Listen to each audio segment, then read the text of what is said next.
High in the clouds of Southeast Asia, where the jungle meets the sky, there stands a mountain crowned by stone. Preah Vihear, a temple carved by the Khmer Empire more than 1,000 years ago, still watches over the land like a guardian of forgotten history. Its steps rise into the heavens, its walls tell stories of gods and kings, and its cliffs plunge into the abyss below. But this mountain is not only a place of worship, it is a place of wounds. For on this sacred ground, nations have clashed, armies have fired, and innocents have fallen. To Cambodia, it is a symbol of survival. To Thailand, a reminder of contested history. And to the world, it has become known as Ghost Mountain, a mountain where the past refuses to die. This is the hidden story of a war not always fought with guns, but with memory, politics, and borders.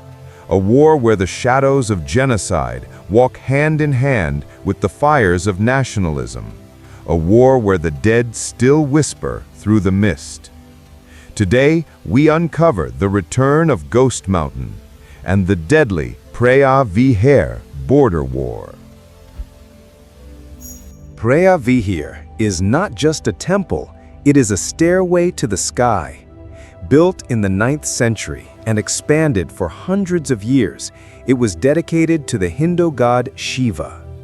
Its long stone causeways stretched like a pilgrimage, guiding worshippers upward, step by step, toward the heavens. Perched on the Dangrek escarpment, more than 500 meters above the Cambodian plains, the temple seems untouchable, floating in the clouds.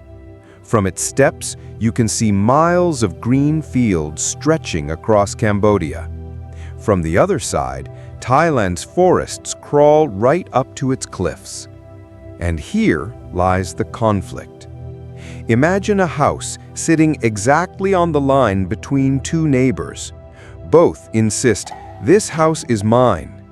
That is Preah Vihear, a jewel of Khmer civilization, but also a prize claimed by Thailand. For centuries, it was only a monument of faith. But in the modern era, it became something else, a symbol of national pride, a weapon of politics, a monument of fire. The trouble began not in Asia, but in Europe. When France colonized Cambodia in the 19th century, it brought with it something more dangerous than armies: maps. Lines were drawn in Paris that decided which side of the mountain belonged to which kingdom. But borders drawn in ink can be like scars. They do not always heal. One French map placed Preah Vihear within Cambodia. Thailand, then Siam, later claimed the map was wrong. They argued the mountain's ridges naturally belonged to them. In 1962, the dispute reached the International Court of Justice in The Hague. After months of arguments, the judges ruled Preah Vihear belongs to Cambodia. Thailand reluctantly withdrew its troops. But though the court closed its case, the wound remained open. For borders are not just about land. They are about pride, history, and identity. And when maps clash with memory, conflict is never far behind. Cambodia's nightmare did not end with colonial borders. In 1975, the Khmer Rouge seized the country. For nearly 4 years, a regime of terror slaughtered its own people. Intellectuals, teachers, monks, farmers, no one was safe. By the time it ended, nearly 2 million were dead. Thousands of desperate Cambodians fled toward the Thai border seeking refuge. Many arrived at the Dangrek cliffs near Preah Vihear. But instead of safety, they found horror. In 1979, Thai soldiers forced tens of thousands of refugees back into Cambodia, straight toward the cliffs. Families were trapped between barbed wire and the abyss. Some were shot, others were pushed. Entire families tumbled into the jungle below, their cries swallowed by the forest. Survivors called it a massacre. To this day, no one knows how many died. For Cambodians, the mountain is haunted, not only by the gods of stone, but by the ghosts of the genocide.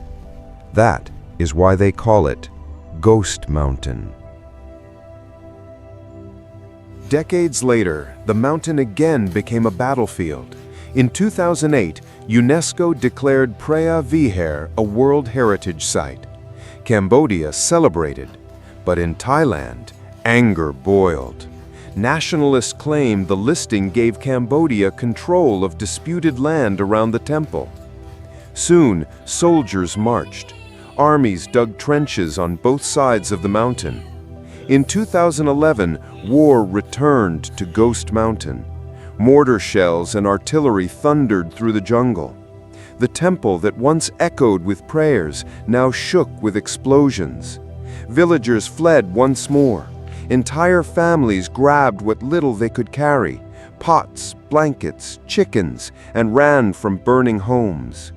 Ancient stone carvings, 1,000 years old, were scarred by bullets and shrapnel. History repeated itself. Ghost Mountain, once a place of worship, was again a place of war. But not all wars are fought with guns. Some are fought with words, with symbols, with pride. Preah Vihear became a weapon of politics. In Thailand, nationalist leaders accused their rivals of being weak on the border. In Cambodia, leaders framed the temple as a holy inheritance, something that could never be surrendered. Propaganda spread through newspapers, television, and radio. Politicians rallied crowds, waving flags and shouting slogans. Anger grew, not always against armies, but against neighbors. Borders are not just lines, they are wounds, and wounds can be reopened by speeches, by fear, by memories carefully kept alive. Preah Vihear was no longer only a temple in stone. It had become an altar of nationalism. But in the shadow of soldiers and politicians live ordinary people, families who farm the soil, herd cattle, and pray at the temple steps.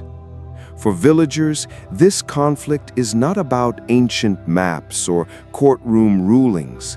It is about survival. Will the rains come in time for their crops? Will their children wake to the sound of birds or the sound of artillery? Some speak of nights spent hiding in trenches with their children as gunfire echoed above. Others tell of trying to harvest rice under the watchful eyes of armed soldiers. To them, Ghost Mountain is not a story of pride. It is a daily gamble, a reminder that peace is fragile, and that tomorrow could bring either silence or fire. In 2013, the World Court spoke once more. The International Court of Justice reaffirmed its ruling. Preah Vihear belongs to Cambodia. The surrounding land, too, was declared under Cambodian sovereignty. For a moment, relief swept through Cambodia. Monks held ceremonies at the temple. Families celebrated in the villages below. But in Thailand, disappointment lingered. Many felt that history had been stolen, that the mountain had slipped from their grasp. On the ground, soldiers remained. They watched each other warily from across the border, rifles slung, hands never far from the trigger. The court had made its ruling, but true peace is never written in stone. It must be lived day by day. Ghost Mountain teaches us a painful truth. Wars do not end when the guns fall silent. They linger in memory, in borders, in silence. Preah Vihear is more than a temple. It is a mirror of humanity's struggle, our fight to rise above blood, borders, and pride. And so long as the mountain stands, the ghosts will remain, not to haunt us forever, but to remind us of what was lost and what can still be.